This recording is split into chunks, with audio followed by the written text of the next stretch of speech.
Okay, so I'm going to continue my discussion about Reconstruction period in this set of podcasts and actually for the rest of the semester. Um, just to remind you, Lincoln's assassinated in April of 65. Andrew Johnson becomes president. Johnson had been Lincoln's vice president, of course, but Johnson was a very, very different kind of politician. He'd been a lifelong Democrat. He believed in small government. He was deeply, deeply racist. Just a completely different kind of person than Abraham Lincoln. There's this famous story that when Johnson took when he was inaugurated to vice president, he was drunk or he had cold medicine or I don't know. He was off. And uh, so he gives a brief talk, and Lincoln is just sitting there, just grimacing. He's going, how did I choose this guy? But again, Lincoln doesn't know he's going to be killed. That's not the way presidents think. That's not the way most people think. So Johnson's the man now, the president after April of 1865. The radicals, the more pro-African American, less sympathetic to white Southerners, are initially very happy that Johnson is president. Johnson's made noises like he's really going to come down hard on the white South, et cetera, but that doesn't happen. Johnson turns out to be quite easy on white Southerners, even wealthy white Southerners. He had kind of hated wealthy white Southerners for most of his life. He was from the eastern part of Tennessee, where you didn't have the big plantation slavery because of it just didn't. The eastern part of Tennessee is kind of the Appalachians, and so it didn't lend itself to plantation slavery when we think about the Old South, especially along the Mississippi River. And so he was kind of a poor white who always kind of despised the wealthy slaveholders, those that owned a lot of slaves. This is one of the reasons that he had made noises about coming down hard on the white South. But once he becomes president, he really changes his tune very quickly. And for a variety of personal reasons, psychological reasons, political reasons. Again, remember always, he wants to get reelected in 1868. He wants to rebuild a party that will bring Southerners in, but he's not like Lincoln in the sense that Lincoln is moving towards limited suffrage, voting rights for African Americans, that kind of a thing. Johnson, very simply, is a white supremacist. And so basically he wants to bring in, he wants to create a party.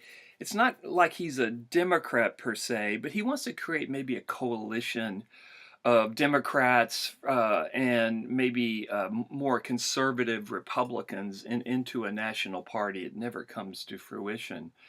But very quickly, or within 6 months, the radical Republicans realized that Johnson isn't who they thought that he was. And they become incredibly bitter enemies, the radicals, Republicans, and Andrew Johnson. And Johnson is so ineffectual that, as we'll see, he even alienates moderate Republicans. Okay, so anyway, so one of the big questions of the Civil War period, of course, is what would have happened if Abraham Lincoln had lived. But kind of the other side of the coin of that, or associated with that, is the question: the South was pretty defeated in April of 65. Southern whites, arguably anyway, would have pretty much, whatever Washington had wanted them to do, not whatever, but they're much more pliant. Perhaps that's the word I'm looking for, Southern whites at the Confederate surrender. But Johnson gives them an escape. Johnson allows Southern whites and re-empowers ex-Confederates right after the Civil War is over. And this is kind of extraordinary if you think about it. So Johnson is so hell-bent on creating political alliances in the South. He despises African Americans. He's deeply racist. And so he turns to Southern whites. And what he does is he re-empowers them. And how this worked on the ground was this. Every southern state to come back into Congress had to write another constitution. And there were various facets of that that I'm not going to bore you with. The central facet was that every state had to write into its constitution that it would that slavery was abolished. So Johnson doesn't go back to the days of slavery, but on the other hand, he has no desire to help freed African Americans either. We talked about how he took land away from the ex-slaves from on the coast from South Carolina to Florida, the 400,000 acres of 40 acres and a mule. So he what he does is he says to white Southerners, sign these loyalty oaths, and then you can rewrite the constitutions. You have to abolish slavery. But beyond that, you can do anything you want in these state constitutions, especially vis-a-vis African Americans. So amazingly, within the 6 months after Lee's surrender, you have these state constitutions rewritten in places like Texas, all the states, Louisiana, Virginia, all the southern states that had left the Union. And suddenly now you have ex-Confederate officials going to Washington. They're being sent to Washington. Alexander Stephens, for instance, who was the vice president of the Confederacy, he was sent to Washington by Georgia as their Senate representative, or their representative to Senate. Generals, ex-Confederate generals, were being sent by Confederate states back up to Washington to serve in Congress. And this was too much. And it gets back to this whole lie about white victimization in the period of Reconstruction, probably the most important lie in all of U.S. history. Whites were not victimized in any systematic way at all after the Civil War. It just didn't happen. What happened was, as you'll see, there's an attempt anyway to give some political power to African Americans, but certainly that's a just cause, right? These folks are Americans after all.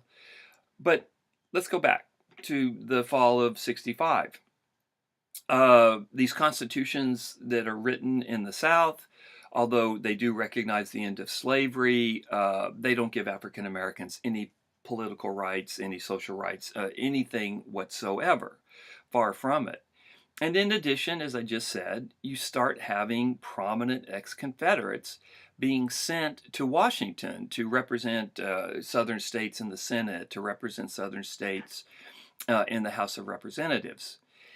It's here that there's a quirk of how the U.S. Constitution works that not many people know about. Why would you? But it's very important. The Senate and the House of Representatives have a choice to seat somebody who a state sends to Washington to represent. So I didn't say that very well. So for instance, let me put it in a different way. The Senate and the House of Representatives have the right to reject someone that Texas has sent up to be a senator, or someone that Texas has sent up to be a member of the House of Representatives. So Congress can make its own rules. It can accept or reject the folks that a state has voted in to these offices in the U.S. Senate and the U.S. House of Representatives. Now, it almost never happens in modern times. The only time it's ever happened, I think in my lifetime, there were some corruption issues, and I can't even remember the person's name, but somebody was elected to the Senate or to the House, I can't remember, and it was very clear that they were corrupt, they're dirty, and in the sense of financially, they'd stolen money, something like that. And so they were rejected by the Senate. The Senate said, no, we're not going to seat you. Well, this is what happens to these representatives from these southern states try to send up to Congress in the 6 months or a year after the Civil War. Remember, it's the Republicans that still control the Congress. They control the Senate and they control the House. And these 11 states that had left the Union have no representation. So the Republicans, the moderates and radicals, when they start looking at this group of ex-Confederates that these defeated states are trying to send to Congress, they just say, no way. We're not going to seat these people. We're not going to let the vice president of the Confederacy represent Georgia in the Senate. So what you have then is a stalemate that these southern states are trying to send up their old guard, number of ex-Confederates, to the U.S. Congress. But the U.S. Congress, which is still in the control of the Republicans, moderate and radical Republicans, say no. This is completely unacceptable to us. This is a slap in the face.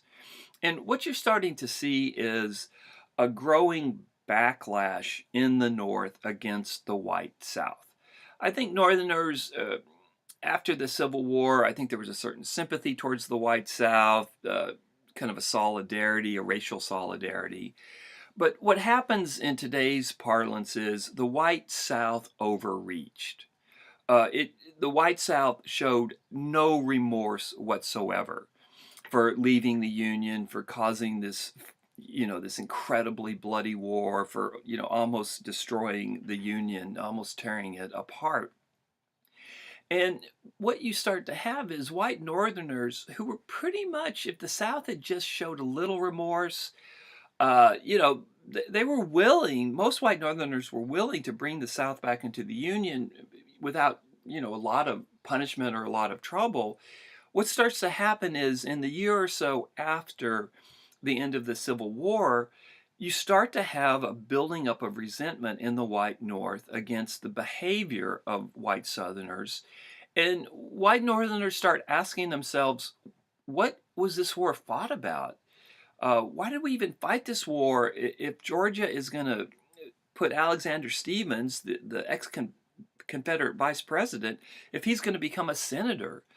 Is that what this whole thing was about? And so you're starting to this growing backlash in the North. And one of the ways you might want to think about it is moderate Republicans, and I would probably say after the Civil War, most Republicans were moderate, move towards the radicals, at least for a short period of time. So what you have is another period of great political ferment where moderates are so disgusted by the behavior of white Southerners that they move to the left. They move to the position of the radicals who had always talked about more kind of punishment for white Southerners, but I think more importantly, were very open to trying to integrate socially, economically, politically African Americans into Southern society and into U.S. society. So again, you start to have this backlash, this growing anger against the white South in the year after the Civil War ended. And there's another aspect to it as well, and that's the way white Southerners treated African Americans. And I'll talk about that in the next podcast.